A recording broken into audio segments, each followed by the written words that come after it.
E aí, pessoal, vamos hoje para o terceiro episódio do quadro Sua Carteira na Mira. Mas antes, pessoal, gostaria de agradecer a cada um de vocês que enviou a sua história, o link lá pelo formulário.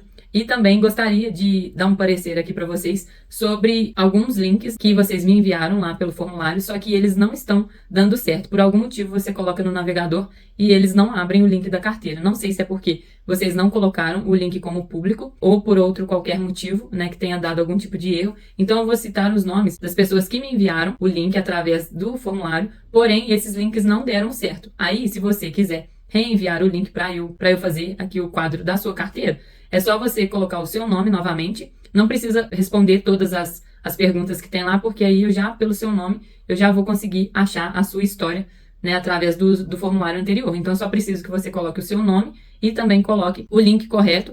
Antes de você mandar, copie o link e cola em outra aba do seu navegador e testa para ver se vai abrir a sua carteira. Porque se não abrir, de toda forma, não vai ter como eu verificar a carteira, né? Então aí, como todos os campos lá são obrigatórios, é só você preencher com, sei lá, um número qualquer em cada um daqueles campos e preencher o principal agora para mim, o nome e realmente o link já válido, né, público lá do Investidor 10. E aí eu vou citar os nomes aqui, se você quiser reenviar, tá bom? Os nomes dos links que não deu foi o Carlos Alexandre, André Lopes, Daniel Novaes, Guilherme, Gabriel Patrício, Everton Rodrigues, Danilo, Leonardo e Carlos Eduardo. O link que você enviou não tá dando para eu acessar a sua carteira aqui no Investidor 10. Outra coisa, pessoal, que eu queria falar aqui com vocês é sobre o programa de membros aqui do YouTube. Estou super feliz, só clicar aí na parte de membros e ver quais serão os benefícios também e apoiar o canal. Você será muito bem-vindo. Então agora vamos pro vídeo. E a carteira de hoje, pessoal, tem um nome oculto. Ele tem 30 anos, é policial militar de São Paulo, investe há 2 anos e o aporte em média dele é de R$ 3.000. Ele tem reserva tanto de emergência quanto de oportunidade e o seu objetivo é viver de renda no futuro. Ele gosta mais de criptomoedas. Olha só, pessoal, que é totalmente diferente aqui da minha realidade, né? Ele gosta mais de criptomoedas. Ele começou pelas criptos em 2019 e comprava aos poucos. E aí, por causa da volatilidade das criptos, ficou mais fácil para ele entrar na bolsa de valores, né? Porque ela não tem tanta volatilidade assim como as criptomoedas. E aí ele iniciou na bolsa de valores em 2023. Então, por isso ele é bem tolerável, por causa das criptos, né? Ele é bem tolerável à variação dos ativos. Ele diz que quer chegar em uns 20% em cripto na carteira. E nessa última alta do Bitcoin, ele realizou lucro, né? Então vendeu uma parte da posição que ele tinha e está aumentando a posição novamente. E aí ele tem um investimento por fora do Investidor 10, que é R$ 700 em uma outra criptomoeda. Agora, em abril, ele pretende aumentar a reserva de emergência dele em até R$ 24.000, que aí vai ser no CDB do Banco Inter. E também a reserva de oportunidade, que é o CDB Meu Porquinho. Ele falou que tem o objetivo de manter 10 mil em reserva de oportunidade. Então, o foco da carteira dele é no longo prazo, igual a gente aqui, e o foco também é em acumular o número de ações. Ele tem como objetivo, para esse ano, aumentar a posição lá no exterior e quer ter cerca de 20% da carteira lá no exterior, além de 20% em cripto. Ele tem um investimento no fundo Arca, e que é mais para abatimento de 12% do imposto de renda, porque ele consegue restituir um valor maior. E o Tesouro Direto, que ele tem é um cashback de uma promoção no Banco Inter. Mas ele está estudando investir em algum tesouro, tendo em vista a alta da Selic e algumas boas oportunidades em renda fixa. Ele quer aumentar também a posição dele nas ações. Mas aí, tendo em vista a desvalorização que teve dos fundos imobiliários, ele tem aportado mais nos fundos. Então, pessoal, a gente vê que o nome oculto aqui, ele já conhece bastante do mercado, ele já entende muito bem o que está fazendo e a estratégia dele atualmente é essa, né? Ele quer 20% em cripto, 20% no exterior e o restante aqui ele vai diversificar entre fundos imobiliários, ações e na renda fixa, né? Que é em relação à reserva de emergência dele e em relação à reserva de oportunidade. Então, pessoal, olha só, é uma estratégia totalmente diferente aqui da minha, né? Por exemplo, eu não tenho, por enquanto, o intuito de aportar, né, em criptomoedas. Ainda não estudei, pessoal, a fundo criptomoedas, não entendo muito. Assim como os fundos imobiliários, eu prefiro, por enquanto eu estou na fase de acumulação, né, aumentar as minhas quantidades de ações das ações que eu já tenho em carteira e conheço, né, que está mais aqui no meu dia a dia. Então, pessoal, a gente pode ver que o nome oculto aqui, ele tem muita experiência né, nessa parte aí da questão da volatilidade, né, e ele sabe mais do que ninguém, e ele mais do que ninguém tem um autocontrole gigantesco, que a gente já pode ver. Então vamos para a carteira dele. Então, pessoal, o nosso usuário aqui sem nome, ele tem um valor aplicado de 101.368, um belo saldo, né? Um saldo bruto de 108 mil, uma variação positiva de 6%. E aí, pessoal, a gente pode ver aqui que ele está bem distribuído por enquanto, né, nos ativos, né? A gente pode ver que ele tem 36% em fundos imobiliários, 22% em ações, 20% em renda fixa, 10% em criptomoeda, 8% em fundos de investimento e 1,68% em ETFs internacionais. Como ele mesmo disse, pessoal, ele quer chegar a ter 20% em cripto e mais 20%, né, aqui nos ETFs internacionais, né? Então, olha só, a carteira vai ficar bem equilibrada, aparentemente, né? Só que o que me preocupa é essa questão de colocar 20% em criptomoeda. Claro, eu não entendo, sei que é muito volátil e tudo, e por isso mesmo eu fico um pouco preocupada de colocar uma porcentagem tão alta assim na carteira. Esse é um ponto que não me deixaria dormir tranquilamente. Mas como ele já começou pelas criptomoedas, então ele aparentemente sabe o que está fazendo, né? É só realmente uma questão de atenção aí. E em relação a aportar os 20% em ETFs, eu acho bacana. É bem interessante ter a parte de investimentos no exterior. Eu, por enquanto, não faço, pessoal, isso porque realmente, igual eu falei para vocês, a minha intenção é focar na minha estratégia aí, no Best, fazer o feijãozinho com arroz bem feito ali, durante um tempo, né, no período de acumulação, e depois sim eu começar a pensar em diversificar. Então a gente pode ver aqui, pessoal, que lá em 2 de 2023 ele colocou um valor aí de 1.695, manteve esse valor por um tempo, depois ele, no mês 7 de 2023, ele aumentou para 3.037, e aos pouquinhos ele foi aumentando as posições aqui. Então, no mês 8 de 2023 ele passou para 6.769, e foi formando a escadinha até que no mês 1 de 2025 ele já estava com valor aplicado aí de 60 mil reais. No mês 2 de 2025 ele já saltou para 96.280 e atualmente ele está com valor aplicado de 101 mil. Então assim, pessoal, foi uma baita evolução, né? Como ele mesmo disse lá, ele realizou lucro, né, naquela alta do Bitcoin, então isso aí provavelmente ele deva ter tido um lucro muito alto para dar essa pancada aqui do mês 1 para o mês 2 aqui, deve ser mais ou menos nesse período, creio eu, né, eu não me lembro, mas eu acho que foi bem na virada do ano que deu esse salto no Bitcoin, né. Então assim, a gente pode ver que foi um período bem interessante para a carteira dele, né, então olha só, que evolução, principalmente aqui do mês 1 para o mês 2. Então pessoal, vamos começar aqui pelos ativos dele, né.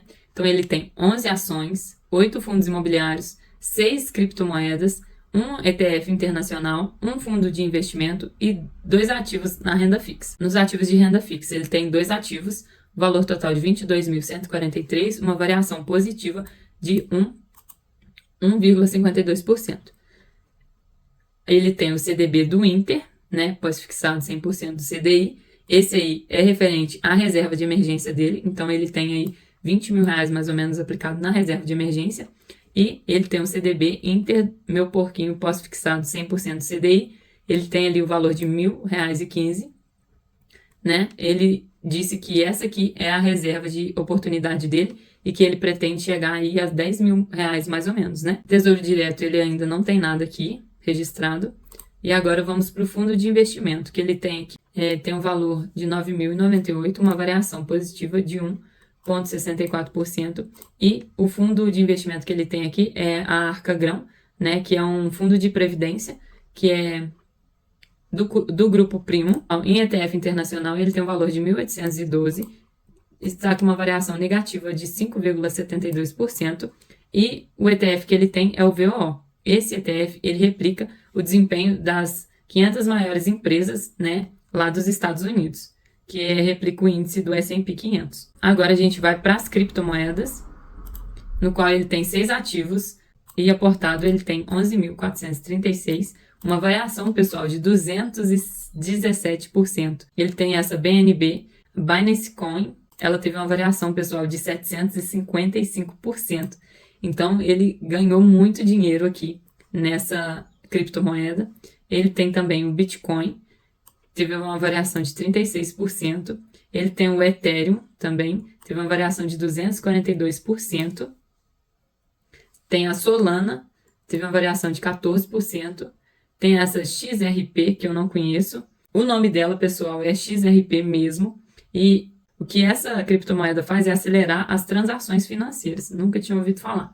Não conheço também de criptomoedas, só sei assim, os mais conhecidos, né, que é o Bitcoin, Ethereum e a Solana, que já ouvi falar, mas também não entendo, não invisto. E temos também essa ADA, né, que chama Cardano. Também não conheço. Então, são esses 6 ativos de criptomoeda que ele tem em carteira. Agora, vamos para os fundos imobiliários. E aí, pessoal, já de antemão agradeço o engajamento de vocês no último vídeo sobre os FIIs, né? Porque eu não entendo nada de FIIs.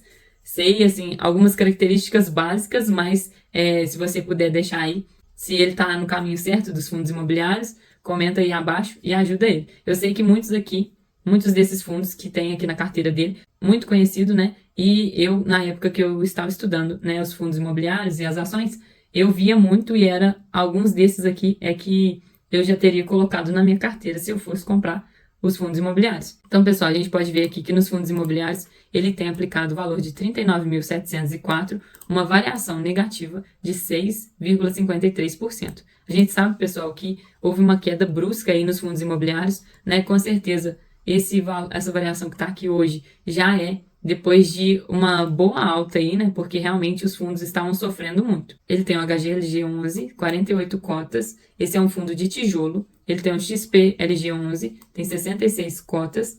É outro fundo de tijolo. Ele tem o VISC11, tem 61 cotas. Também é um fundo de tijolo. Ele tem o XPML11, tem 59 cotas. Também é um fundo de tijolo.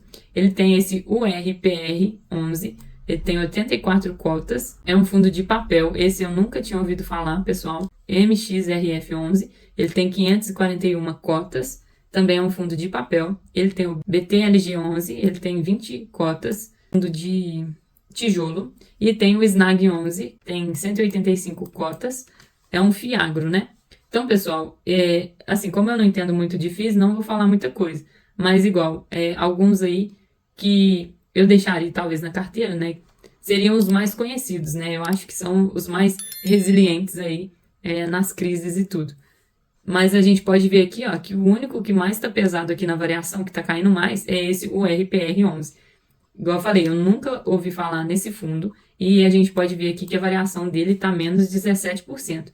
Então, talvez ele deveria olhar aí direitinho, né? Porque realmente eu ficaria com os mais conhecidos, que são os mais, teoricamente, os mais seguros, né? Eu acho. Seria o HGLG11, o VISC11, XPLG11. E, pessoal, outra coisa que eu reparei aqui é que, assim, ele tá bem equilibrado, né? Eu acho que 8 fundos imobiliários não é uma quantidade muito grande, pelo que eu vi aí no último vídeo, né? A pessoa tinha muitos fundos imobiliários e eles falaram que é diferente das ações, né? Que você deve ter mais quantidades de fundos imobiliários, né? Independente, não é a mesma coisa que nas ações, mas assim, de toda forma, eu acho que muitos fundos imobiliários acabam atrapalhando devido, né, a você ter que acompanhar muitos ativos, né? Então, além dele ter que acompanhar 8 fundos imobiliários, ele tem que acompanhar o Bitcoin, ele tem que acompanhar, né, as ações. Então, isso aí gera uma demanda muito grande, né? E talvez a pessoa não consiga acompanhar tudo. Então, eu prefiro ter menos quantidades mais enxutas, né? Para você conseguir acompanhar melhor cada empresa, né? Cada fundo imobiliário que você tem na carteira. Vamos agora para as ações, pessoal. Ele tem 11 ativos, o valor total investido de 23.929, uma variação positiva de 5,88%. Nas ações, pessoal, já correndo o olho aqui, a gente pode ver que todas as ações são ótimas ações, são do setores best, né? Mas a gente precisa focar em algumas empresas, né? Eu acho que o ideal para uma carteira assim de renda passiva, o ideal para uma carteira para quem quer dividendos, digamos assim, a gente precisa ser seletivo. Então vamos começar pela Sabesp. A Sabesp é uma empresa de saneamento, é a maior empresa aqui, né, da América Latina, se não me engano, e ele tem 30 ações na empresa, o preço médio dele foi R$ 76,00 e o preço atual está em R$ 102,00. Então, pessoal, a gente pode ver que ela aumentou muito o preço da cotação, né? Então, eu penso o seguinte, essa empresa eu não teria em carteira. Por quê? Porque para você comprar mais uma cota dessa ação, você teria que investir mais R$ 102 para uma cota. Então, como a quantidade de dividendos é paga em cima da quantidade de ações que você tem na sua carteira de determinada empresa, olha só o tanto de dinheiro que ele precisaria investir mais para conseguir ter uma quantidade boa, né, uma quantidade suficiente aí para ele ter bons rendimentos. Além do que essa empresa, ela não paga bons dividendos. Então, pessoal, como ele está aí no lucro na empresa, né, porque ele teve uma variação muito grande aí de 33%, eu não teria ela em carteira. E tiraria devido a essa questão realmente da empresa estar muito cara, com a cotação muito alta, e principalmente por não pagar bons dividendos. E alocaria esse dinheiro dessa empresa em outra empresa mais perene da carteira e que poderá trazer bons dividendos, né? Um bom retorno a longo prazo. No caso, eu aplicaria esse dinheiro, poderia ser em Banco do Brasil, BV Seguridade, Itaú. Então, assim, é só questão de escolher aonde uma melhor alocação para esse dinheiro que está nessa empresa. Porque todas as outras são boas, a Sabesp também é boa, só que eu acho que talvez esse saldo em outra empresa eu acho que traria um melhor e um maior retorno. Então, eu pensaria por esse lado. Então, já não teria a Sabesp, tá bom? Vamos agora para o Banco do Brasil, né? Não preciso nem falar. É uma das queridinhas aí de todas as pessoas que seguem a metodologia do Barsi. Ele tem 85 ações a um preço de R$ 25,94, comprou muito bem a ação, está com uma variação aí de 8%. Tem BB Seguridade, tem 58 ações a um preço médio de R$ 34,96. Tem o Itaú, 77 ações a um preço médio de R$ 28,00, também comprou bem, né? Apesar de Itaú tá caindo aí, mas ele comprou um preço médio que normalmente é o valor que a cotação do Itaú sempre se encontra, né? Que é ali na casa dos R$ 28,00. Tem 216 Itaúsas, né, o preço médio é de R$ 9,83. Tem Petrobras, 56 ações, a um preço médio de 36. Petrobras aqui é commodity, né, então a gente pode ver que ele só tem uma commodity na carteira. A gente tem a Sanepar, que é outra empresa de saneamento, ele tem 76 ações, a um preço aí de R$ 25,98.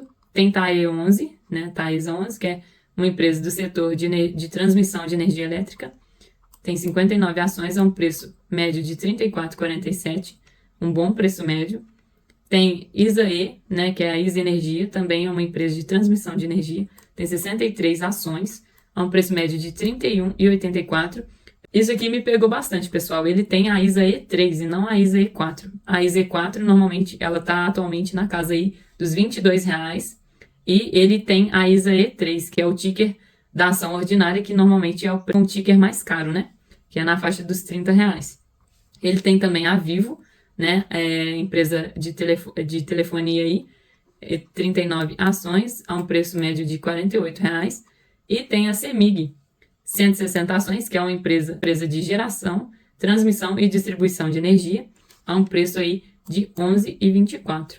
Pessoal, não tem muito o que falar dessa carteira, é uma carteira muito boa, né, setores best na veia realmente, tirando a Petrobras aqui, né, a gente tem os bancos, Banco do Brasil, Itaú, né? A gente tem energia elétrica, Taesa, ISA e CEMIG. A gente tem seguradoras, que é a BB Seguridade. A gente tem saneamento, que é a Sabesp e a Sanepar. E a gente tem a Telefônica, a de telefonia, né? Que é a Vivo. Então, pessoal, a gente pode ver que é uma carteira que tem todas as letrinhas do BEST. A gente pode ver que a carteira de ações dele está bem equilibrada, né? Aí está na faixa de 2% da carteira, né? O que eu faria se essa carteira fosse minha? Eu tiraria a Sabesp devido àquela explicação que eu já dei para vocês. Manteria Banco do Brasil, BB Seguridade. Aí aqui outro ponto. Ele tem Itaú e Itaúsa, né? Eu acho que não tem necessidade de ter as duas empresas na carteira. A gente sabe que a Itaúsa é uma holding que tem a grande parte dos seus lucros vindos do Itaú. Então, assim, eu escolheria uma das duas empresas. Eu não teria os dois em carteira, para ser sincero. Aí vai muito do que ele acha, né? Porque a Itaúsa é uma holding, normalmente ela é mais barata o preço da cotação, então, consequentemente, você consegue ter mais ações dessa empresa, né? Acumular mais ações. Mas o Itaú é um dos maiores bancos privados, né? Um dos melhores bancos, né, do setor bancário aqui do Brasil. Então, assim, é um caso para se pensar. Eu não teria as duas, eu escolheria uma das duas, manteria Petrobras. A Sanepar, ele tem a Sanepar 11, né? Então, o preço da cotação dela é um pouco mais cara, mas eu não tiraria. Eu não tenho nenhuma empresa de saneamento por agora. Se eu tivesse, talvez eu colocaria a Sanepar, só que o outro ticker, né? O ticker lá de R$ 5, que é a Sanepar, a Sapri 4, né? Se eu não me engano. E a Taesa eu tenho carteira, a ISA também eu tenho carteira. Boas empresas, inclusive tenho elas em carteira. E a CEMIG também, uma outra empresa maravilhosa. A Vivo, eu talvez não teria em carteira também. Apesar de ser uma boa empresa, eu acho assim que o preço da cotação dela, pelo que ela entrega, não tem tantos benefícios, eu acho. Acho que ela está uma empresa cara para esse momento, né? O valor da cotação aí está em torno de R$ 50. Então aí daria para comprar quase duas ações do Banco do Brasil. Então, acho que o custo de oportunidade desse valor alocado ali na Vivo, eu acho que me caberia melhor ou no Banco do Brasil, ou em Itaú, ou em BB Seguridade. Daria para ele enxugar um pouco mais essa carteira de ações dele. Tiraria, então, a Sabesp, devido ao que eu já expliquei. Não teria, eu teria ou Itaú ou Itaúsa, então já tiraria uma, né? Então já tiraria Sabesp e mais uma ali dentro dessas duas. E não teria Vivo, então eu tiraria umas 3 empresas da carteira. Então de 11 passaria a ter aí mais ou menos 8 ativos e eu acho que ficaria bem mais enxuto e bem mais eficiente, digamos assim. Pessoal, agora trouxe vocês aqui para a planilha das ações mais baratas da bolsa. Coloquei ali as ações que ele tem em carteira para a gente ver mais ou menos como estão os indicadores de acordo com a fórmula do Décio Bazin. Então a Petrobras ela está na posição 5, o valor justo da empresa está em R$ 125 e o preço atual em 37, então tem uma margem de segurança de 236,39%. A gente tem aqui também a Taesa, está na posição 19, o valor justo da empresa está em 63,39, o valor atual em 34, então tem uma margem de segurança de 86%. A gente tem na posição 21 a CEMIG, o valor justo dela está em 18,75 e o valor atual em 10,27, uma margem de segurança de 82%. A gente tem aqui o Banco do Brasil na posição 53, o valor justo de R$ 30,91, uma margem de segurança de 9,7%. A gente tem a Itaúsa na posição 59, com valor justo de R$ 9,90 e atualmente o valor atual está em 9,49, então tem uma margem de segurança de 4,3%. A gente tem a Vivo na posição 62, com valor justo de R$ 51 e o valor atual então está em R$ 50, então tem uma margem de segurança bem menor, de 2,47%. A gente tem a BB Seguridade na posição 63, com valor justo de R$ 41 e atualmente a empresa está cotada a R$ 40,40, uma margem de segurança menor também, de 1,56%. A gente tem a Sanepar na posição 95, com um valor justo de R$ 20,72 e um valor atual de R$ 27,25. Então, não tem margem de segurança para comprar. A gente pode ver aqui que está negativa. A gente tem a Sabesp, né? Na posição 171, pessoal. O valor justo da empresa está em R$ 18,00 e o valor atual está em R$ 102,00. Ou seja, uma margem negativa de 82%. Para a gente ver como que a empresa está muito cara, né? Então, se você quiser adquirir a planilha das ações mais baratas da bolsa, para você ter acesso ao ranking das ações, né? De acordo com a fórmula do Décio Bazin, do Benjamin Graham, do Peter Lynch e também da Magic Fórmula, eu vou deixar o link aqui na descrição do vídeo. Só comprou uma vez, a planilha é vitalícia, você vai ter acesso a ela para sempre, né? E ela vai estar sempre atualizada com a B3. E agora, pessoal, vamos para os proventos. A gente pode ver aqui, pessoal, que lá em 2020 ele teve um valor aqui, ele recebeu 78 centavos. Em 2021, não recebeu nada. Em 2022, R$ 8,22. Em 2023, ele recebeu 365. Em 2024, R$ 2.800. Em 2025, R$ 1.800. E em 2026 já tem provisionado R$ 30,97. E aí, pessoal, a gente pode ver aqui, né, a evolução dos proventos, né? Aqui a gente ainda está iniciando o ano de 2025 e ele já recebeu mais da metade do que no ano de 2024. E aí, para sanar as nossas curiosidades aqui, vamos aqui por ativo, né? Quanto que ele recebeu de cada ativo. Olha só, então, só de fundos imobiliários, ele recebeu um total de 3.374. Das ações, ele recebeu um valor de 1.681. De ETF, ele recebeu R$ 6,36. Pessoal, vou deixar o link do formulário para vocês enviarem o link da carteira de vocês aqui na descrição do vídeo também. E outra coisa, Se você não souber como colocar a sua carteira no Investidor 10 de modo público, vê o primeiro vídeo do quadro Sua Carteira na Mira, que eu explico o passo a passo de como fazer isso. Então, concluindo, pessoal, eu acho que a carteira dele está muito boa, muito bem diversificada. Ele aparentemente sabe o que está fazendo, né? A gente vê aí que ele tem um valor de R$100 mil, mais ou menos, e com certeza essa carteira dele vai gerar bons frutos para ele, né? É só seguir firme na estratégia, igual eu falei no início. Me preocupa um pouco colocar 20% da carteira em criptomoeda, né? Mas os demais ativos eu acho que está em quantidade boa, apesar de eu talvez reduzir um pouco as ações, né? E manter o restante, né? Aí, se você tiver uma opinião diversa, coloca aqui nos comentários, tanto sobre as ações, mas principalmente sobre os fundos imobiliários, né?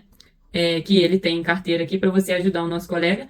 E no mais, é isso. Eu acho que a carteira, em resumo, assim, tá muito bem diversificado, né? Apesar de algumas modificações que eu faria, mas eu acho que ele tá no caminho certo. Então, obrigada a você por ter mandado a sua carteira aqui pra gente. E, pessoal, agradeço a vocês que têm visto os vídeos, interagido, comentado. E se você quiser ajudar o canal, se torne membro. Lá a gente vai ter alguns benefícios. Eu ainda, mais pra frente, pretendo melhorar esses benefícios, mas por agora é o que eu consigo fazer. E eu deixei lá uma forma também de ajudar, de agradecer vocês, né?